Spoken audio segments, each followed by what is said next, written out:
Tema amor inesperado antes do amanhecer. Às vezes a vida muda em apenas algumas horas, não por causa de uma decisão planejada, não por causa de um grande projeto, mas por causa de um encontro, um olhar em um trem, uma conversa que começa por acaso, e de repente você percebe, algumas das coisas mais importantes da vida nunca estavam no seu planejamento.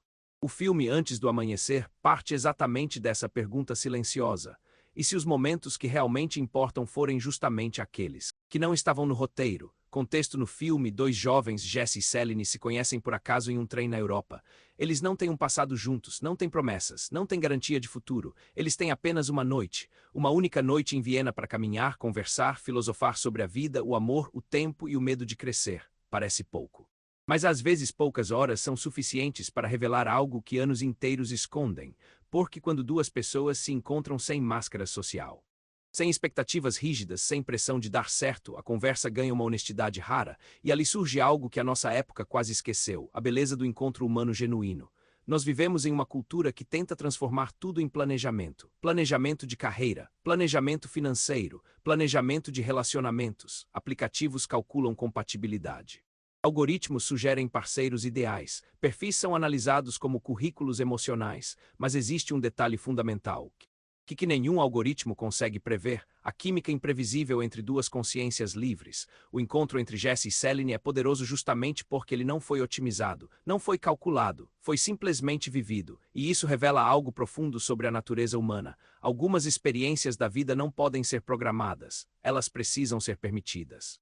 Como engenheiros, nós aprendemos a planejar sistemas complexos, mas mesmo o melhor projeto precisa de algo que nenhum cálculo controla. Totalmente o fator humano, e o fator humano é por natureza imprevisível, é isso que torna a vida arriscada e também extraordinária. Posicionamento claro: existe uma armadilha silenciosa na vida adulta, a tentativa de controlar demais a própria existência. Planejar cada passo, evitar todo risco, minimizar qualquer incerteza. Mas quando eliminamos toda a imprevisibilidade, também eliminamos boa parte da experiência humana. Liberdade verdadeira inclui risco, inclusive o risco de se conectar.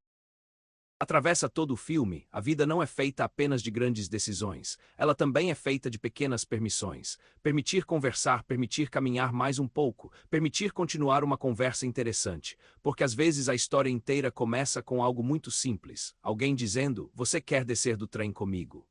Talvez a maior ironia da vida seja essa, mas algumas das melhores partes da nossa história começam em momentos que pareciam completamente comuns. E talvez o verdadeiro aprendizado seja este: continue planejando a sua vida, mas nunca feche totalmente a porta para o inesperado, porque às vezes o amor, a amizade ou uma mudança profunda de perspectiva começam exatamente assim, em uma noite comum, antes do amanhecer.